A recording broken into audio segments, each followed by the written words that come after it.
One of the most powerful features of Web Builder is its content management system, the ability it gives you to have full control over your website's content. You can add as many pages, graphics, files, links as you like. There's no cost implication whatsoever. What I'm going to demonstrate now is how to add a new page and add some content into that. I'm going to create a new page under our pensions sections about pension fund withdrawal. It's some content I've already pre-written over here in Microsoft Word. So I want to take all of this content and copy it into my new website. To do this, I log into my website, which I've already done here, and I choose Add a New Page under the Pages section. And I give it a title, so I'm going to give it Pension Withdrawal.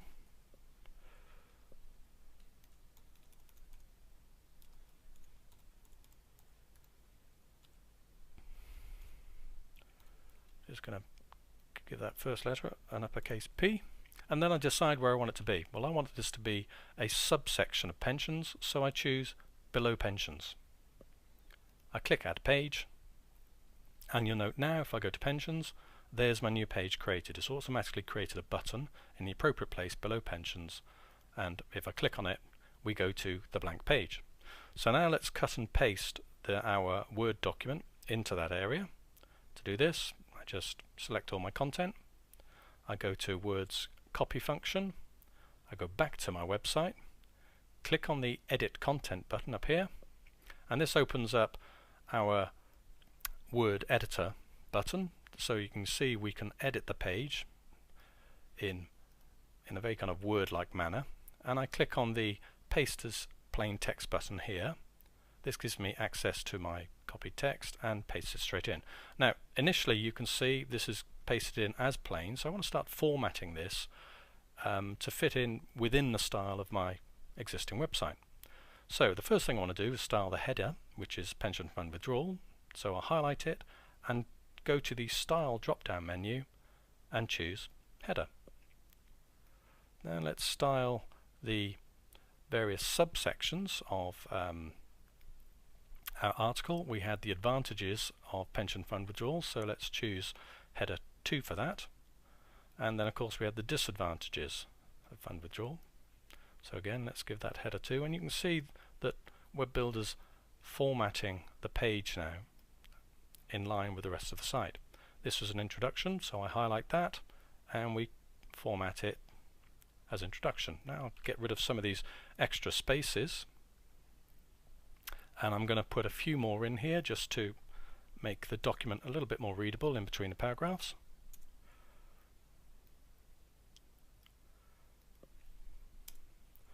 Then I scroll to the top of my page, now I've finished, and I click Save Changes.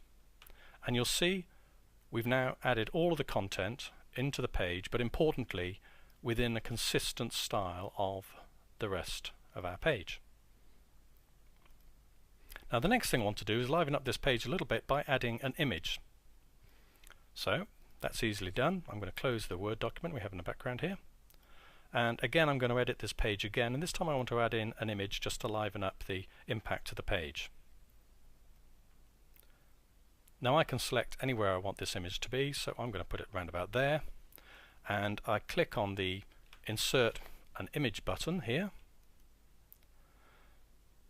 and this allows me to browse my desktop for an image. And you'll notice any images I've uploaded previously appear in this dialog as a kind of image library, but I want to add a new one, this piggy bank picture I've got over here. So I click on Browse. This is now browsing my desktop. I choose the image, click Open and Upload, and the image is uploaded to my website image library. To insert it in the page, all I do now is click on it. Here it is. Now I'm going to give this a little border around the edge of the image of just 1 pixels, and I'm going to give it 10 pixels space horizontally and vertically, and that will just give it a little bit of space around the wording so it's not too tight up to it. And finally, I want to align my image to the right hand side of my article, so I'm going to go Align Right. I click OK, and now I think to myself, well, actually that's looking a little bit too large, the image. it's kind of squishing up the text a bit. Well, that's easy enough. I click on it and you'll see you get these handles, and I can just drag it to a smaller size. Now I've decided it's the right size, but it's not in exactly the right position I want it to be. Well, that again is easily enough. It'll always align to the right hand side because I've selected that earlier on. So all I do is grab the image and move it. So I want to be to the right of this spot here. There we go. Let go. Now if we click save, our page is now looking really quite smart. And there's just one final thing I want to do with this page, because I noticed earlier on that within our document I refer to annuities. There it is. And I know I've already got a page about annuities, so it would be good if we linked those two together. Well, again, that's easy enough.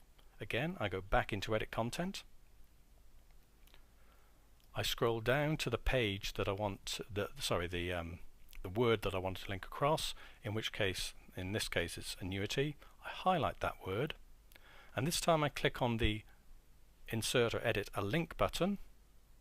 This pops up a dialog box, and I could choose to link this to an external website, but I want to link it to one of my own pages, so I click on the Internal Link button here, and then this lists all of the pages that I've currently got in my website.